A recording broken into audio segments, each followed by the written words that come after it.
Good morning students.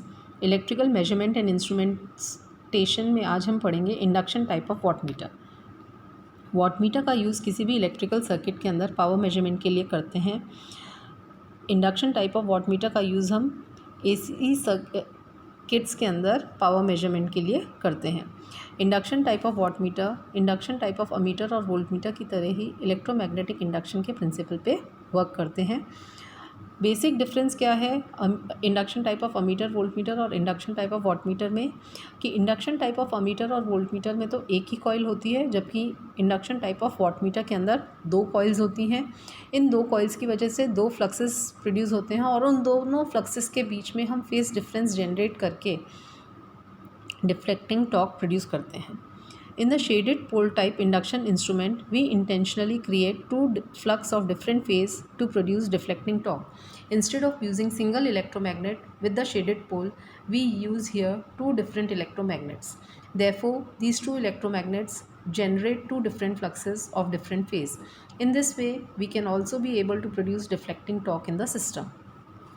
यहाँ पे induction type of wattmeter का कंस्ट्रक्शन दिखाया गया है इस डायग्राम में।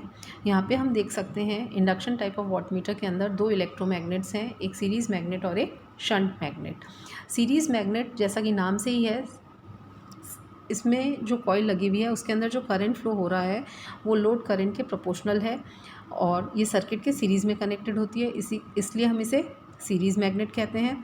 और ये कॉइल, इस पे जो लगी हुई कॉइल है वो हाईली नॉन इंडक्टिव है, जिससे कि इसमें फ़्लो होने वाला करंट जो है वो करंट और वोल्टेज के बीच में कोई फेज़ डिफरेंस नहीं हो, और जो भी फेज़ डिफरेंस होगा वो लोड पे डिपेंड करेगा। ऊपर जो दूसरा शंट मैग्नेट यहाँ पे हम देख रहे हैं, या जो दूसरा इलेक्ट्रोमैग्नेट हम यहाँ पे देख रहे हैं, उसकी कॉइल जो है वो सर्किट में पैरेलल में कनेक्टेड है और इसमें जो करंट फ्लो होगा वो सप्लाई वोल्टेज के प्रोपोर्शनल होगा, इसलिए हम इसे शंट मैग्नेट कहते हैं। ये कॉइल जो है हाईली इंडक्टिव होती है, जिससे कि सप्लाई वोल्टेज और इसमें फ्लो होने वाले करंट के बीच में जो है एंगल नियर अबाउट 90 डिग्री है। सेंट्रल लिम्ब पे हम देख रहे हैं कि कॉपर शेडिंग बैंड्स लगे हुए हैं ऊपर वाले इलेक्ट्रोमैग्नेट के। इन शेडिंग बैंड्स से हम सप्लाई वोल्टेज और करंट के बीच में 90 डिग्री का फेज़ एंगल सेट कर सकते हैं। प्लस जो शंट इलेक्ट्रोमैग्नेट है और जो सीरीज़ इलेक्ट्रोमैग्नेट है, इनकी वजह से जो फ्लक्स जनरेट हो रहे हैं उनके बीच का फेज़ एंगल भी हम इन कॉपर शेडिंग बैंड से एडजस्ट कर सकते हैं।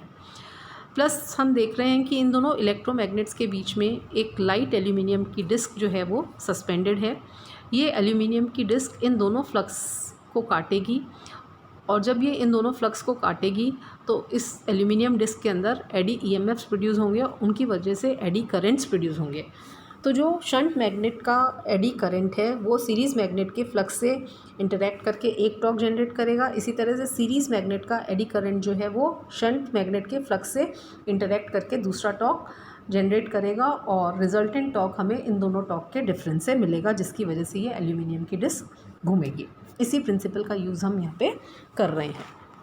In actual construction of an induction wattmeter, if we use one electromagnet connected in series with the circuit, so the flux produced by this electromagnet is directly proportional to the current in the circuit.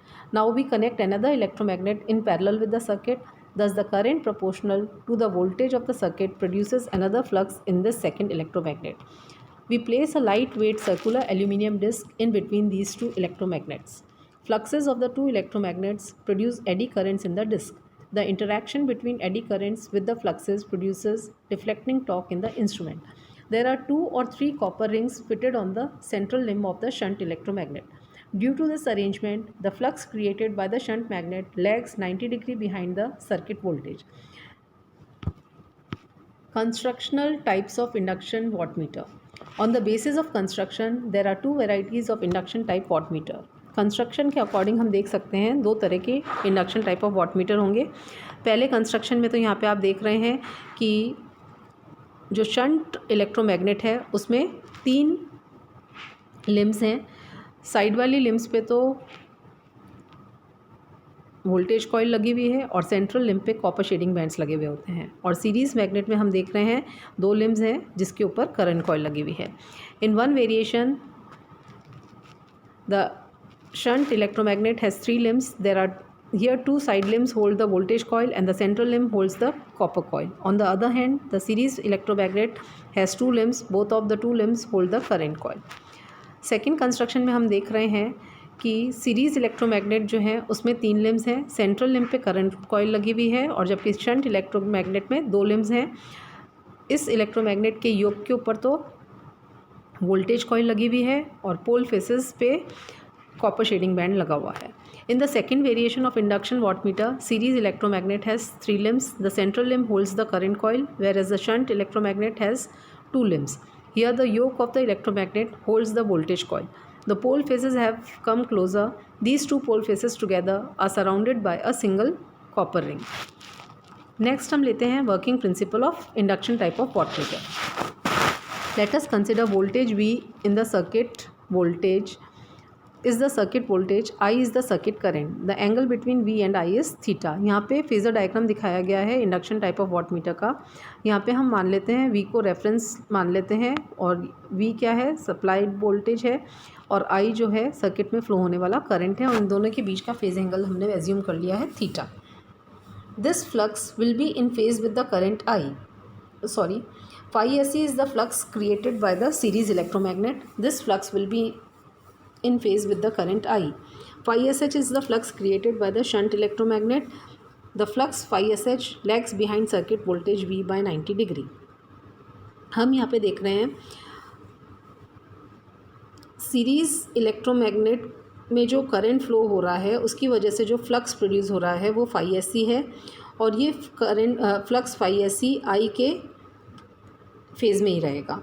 अब phi SH जो flux है ये produce हो रहा है voltage coil में flow होने वाले करंट की वजह से और ये क्योंकि वोल्टेज कॉइल में फ़्लो होने वाला करंट वोल्टेज से 90 डिग्री पीछे है तो phi SH भी वोल्टेज से 90 डिग्री पीछे होगा.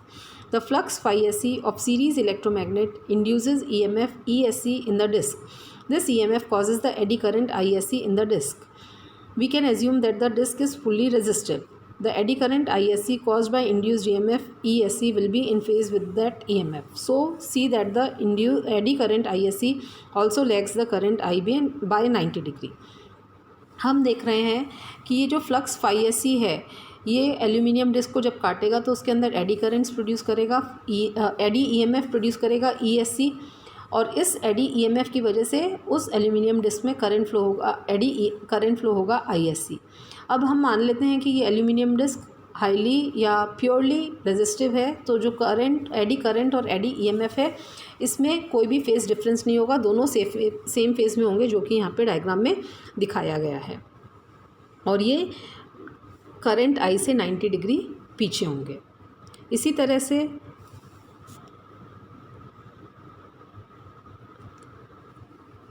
हम कह सकते हैं कि फ्लक्स phi SH की वजह से एल्यूमिनियम डिस्क पे एडी EMF ESH प्रोड्यूस होगा और इस EMF की वजह से एडी करंट ISH प्रोड्यूस होगा जो कि अगेन फ्लक्स phi SH से 90 डिग्री बिहाइंड होगा जो कि यहाँ पे डायग्राम में दिखाया गया है.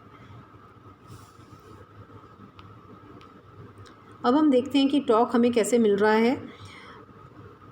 यहाँ पे हमने देखा कि फ्लक्स phi SH की वजह से एडी करंट ISH प्रोड्यूस हो रहा है और फ्लक्स phi SE की वजह से एडी करंट ISH प्रोड्यूस हो रहा है.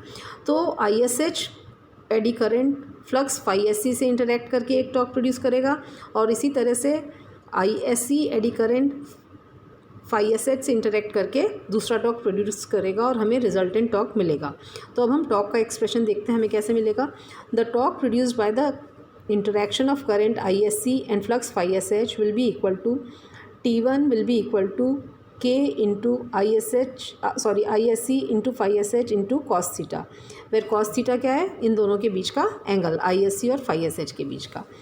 Similarly, torque produced by the interaction of current ISH and flux phi SE is T2 and this will be equal to K ISH phi SE cos 180 degree minus theta. तो यहाँ पे हमने देख लिया दोनों टॉर्क्स T1 और T2. Resultant torque हमें इसके डिफरेंस से मिलेगा तो resultant deflecting torque TD will be equal to T1 minus T2. तो यहाँ पे हमने T1 और T2 की वैल्यू सब्स्टिट्यूट कर दी है इस इक्वेशन में. तो और इनको अगर हम सिंप्लीफाई करेंगे आगे तो हमारे पास में आ जाएगा TD will be equal to KVI cos theta K1 plus K2, where K1 और K2 कांस्टेंट हैं और K भी कांस्टेंट है, तो हम कह सकते हैं डिफ्लेक्टिंग टॉर्क जो है will be proportional to VI cos theta. तो यहाँ पे हम देख रहे हैं कि डिफ्लेक्टिंग टॉर्क जो है वो प्रोपोर्शनल है डायरेक्टली VI cos थीटा के, जो कि सर्किट में पावर के बराबर है। तो इस तरह से हम इंडक्शन टाइप ऑफ वाटमीटर का यूज़ किसी भी इलेक्ट्रिकल सर्किट के अंदर, AC सर्किट के अंदर पावर मेजरमेंट के लिए कर सकते हैं। Thank you.